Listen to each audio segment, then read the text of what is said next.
Bagaikan langit di sore hari, berwarna biru, sebiru hatiku menanti kabar. Assalamualaikum warahmatullahi wabarakatuh.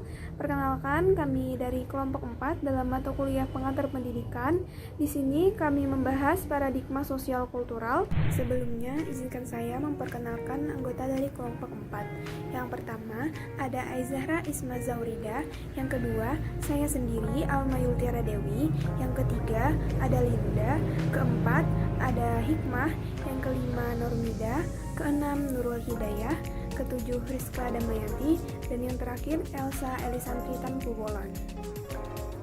Baik, langsung saja saya persilahkan kepada para anggota kelompok 4 untuk menyampaikan hasil kerjanya. Paradigma sosial kultural. Pembahasan pertama mengenai pengertian sosial kultural.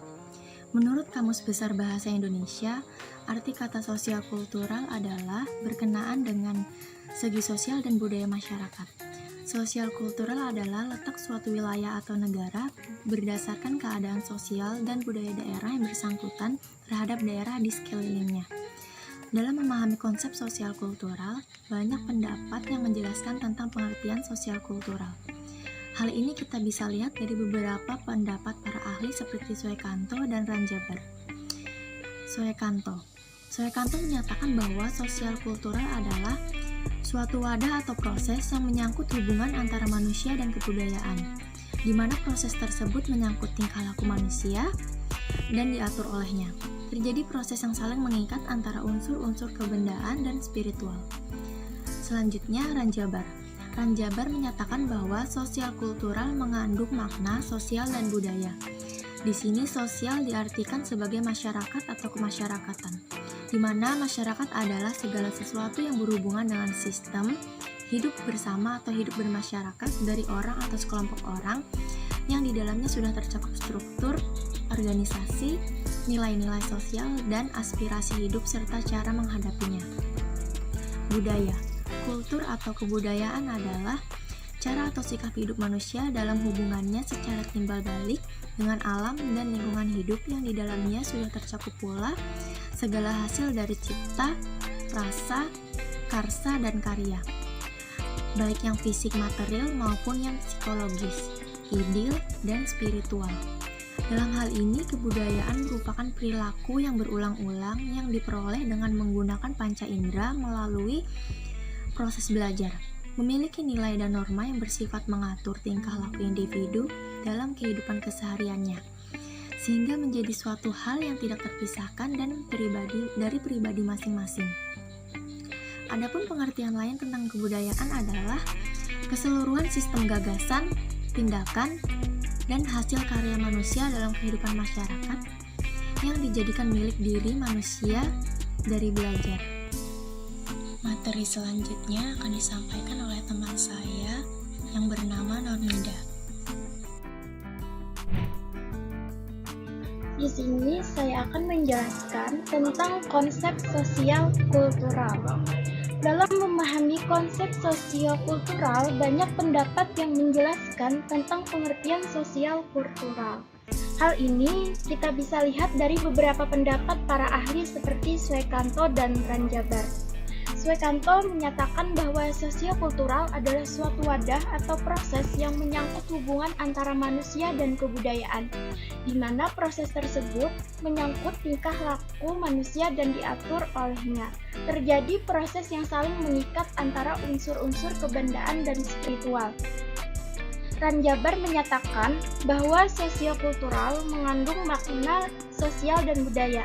Di sini sosial diartikan sebagai masyarakat atau kemasyarakatan, di mana masyarakat adalah segala sesuatu yang berhubungan dengan sistem hidup bersama atau hidup bermasyarakat dari orang atau sekelompok orang yang di dalamnya sudah tercakup struktur, organisasi, nilai-nilai sosial, dan aspirasi hidup serta cara menghadapinya. Dalam hal kebudayaan merupakan perilaku yang berulang-ulang yang diperoleh dengan menggunakan panca indera melalui proses belajar, memiliki nilai dan norma yang bersifat mengatur tingkah laku individu dalam kehidupan kesehariannya, sehingga menjadi suatu hal yang tidak terpisahkan dari pribadi masing-masing.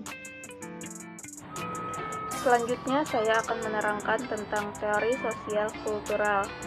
Aplikasi teori sosial kultural dalam pembelajaran pendidikan. Penerapan teori sosio-kultural dalam pendidikan terjadi pada 3 jenis pendidikan, yaitu pertama pendidikan informal atau keluarga. Pendidikan anak dimulai dari lingkungan keluarga, di mana anak pertama kali melihat, memahami, mendapatkan pengetahuan, sikap dari lingkungannya, keluarga. Oleh karena itu, perkembangan perilaku masing-masing anak akan berbeda manakala berasal dari keluarga yang berbeda. Karena faktor yang mempengaruhi perkembangan anak dalam keluarga beragam, misalnya tingkat pendidikan orang tua, faktor ekonomi keluarga, keharmonisan dalam keluarga, dan sebagainya. Yang kedua, pendidikan nonformal. Pendidikan nonformal yang berbasis budaya banyak bermunculan untuk memberikan pengetahuan, keterampilan, dan perilaku pada anak, misalnya kursus membatik. Pendidikan ini diberikan untuk membekali anak hal-hal tradisi yang berkembang di lingkungan sosial masyarakat. Yang ketiga, pendidikan formal. Selanjutnya, pada pendidikan formal akan dijelaskan oleh rekan saya Hikmah. Terima kasih. Pendidikan formal. Aplikasi sosio-kultural pada pendidikan formal dapat dilihat dari beberapa jenis, diantaranya kurikulum, siswa, dan guru. Khususnya untuk pendidikan di Indonesia, pemberlakuan pendidikan sesuai dengan Peraturan Menteri Nomor 24 Tahun 2006 tentang pelaksanaan KTSP. Dalam pembelajaran KTSP, anak mengalami pembelajaran secara langsung ataupun rekaman. Guru bukanlah narasumber segala-galanya, tetapi pembelajaran lebih berperan sebagai fasilitator, motivator, mediator, evaluator, desainer pembelajaran, dan tutor. Selanjutnya, faktor-faktor sosial kultural. Ada 2 faktor yang mendasari terbentuknya teori belajar sosial kultural. Yang pertama Piaget dan yang kedua Vygotsky. Nah, Piaget berpendapat bahwa belajar ditentukan karena adanya karsa individu. Artinya pengetahuan berasal dari individu. Siswa berinteraksi dengan lingkungan sosial yaitu teman sebayanya dibanding orang-orang yang lebih dewasa. Penentu utama terjadinya belajar adalah individu yang bersangkutan yaitu siswa, sedangkan lingkungan sosial menjadi faktor sekunder. Selanjutnya Vygotsky yaitu jalan pikiran seseorang dapat dimengerti dengan cara menelusuri asal-usul tindakan sadarnya dari interaksi sosial, aktivitas dan bahasa yang digunakan, yang dilatari sejarah hidupnya. Peningkatan fungsi-fungsi mental bukan berasal dari individu itu sendiri, melainkan berasal dari kehidupan sosial atau kelompoknya. Menurut Vygotsky, perkembangan kognisi seorang anak dapat terjadi melalui kolaborasi antar anggota dari satu generasi ke keluarga dengan lainnya. Perkembangan anak terjadi dalam budaya dan terus berkembang sepanjang hidup dengan berkolaborasi dengan yang lain. Dari perspektif ini, para penganut aliran sosial kultural berpendapat bahwa sangatlah tidak mungkin menilai seseorang tanpa mempertimbangkan orang-orang penting di lingkungannya. Faktor-faktor sosial kultural dalam belajar bahasa. A. Akulturasi. 1. Proses pemasukan ciri-ciri kebudayaan-kebudayaan yang telah ada. 2. Proses perubahan timbal balik dari 2 kebudayaan atau lebih yang sedang berkontak atau bertemu satu sama lain tanpa tercampur dalam suatu kebudayaan tunggal, serba sama atau homogen. B. Asimilasi. Proses asimilasi adalah proses masyarakat yang timbul apabila ada 1. Kelompok-kelompok manusia yang berasal dari lingkungan-lingkungan kebudayaan yang berbeda-beda. 2. Individu-individu dari kelompok tadi saling bergaul langsung secara intensif untuk waktu yang cukup lama.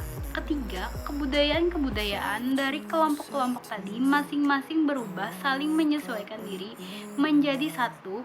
Asimilasi semacam ini dinamakan disertai perkawinan antara orang-orang yang tadinya berlainan kebudayaan. C. Difusi. Difusi adalah proses penebaran dari unsur-unsur kebudayaan dari satu individu ke individu lain, dari satu masyarakat ke masyarakat lain. Bentuk-bentuk difusi: 1. Penebaran unsur-unsur kebudayaan dari suatu tempat ke tempat lain di muka bumi yang dibawa oleh kelompok-kelompok manusia yang berimigrasi. 2. Penyebaran unsur-unsur kebudayaan tanpa perpindahan dari kelompok manusia dari satu ke tempat lain, tetapi oleh karena itu individu-individu tertentu yang membawa unsur-unsur kebudayaan itu sampai jauh. Ketiga, penebaran unsur-unsur kebudayaan yang berdasarkan pertemuan-pertemuan antara individu-individu dalam suatu kelompok manusia dengan individu-individu dari kelompok tetangga. Jenis-jenis paradigma sosial. 1. Paradigma fakta sosial. Fakta sosial adalah segala sesuatu yang di luar individu atau bersifat memaksa terhadapnya.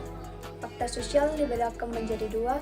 Yang pertama, fakta sosial yang bersifat material. Yang kedua, fakta sosial yang bersifat non-material.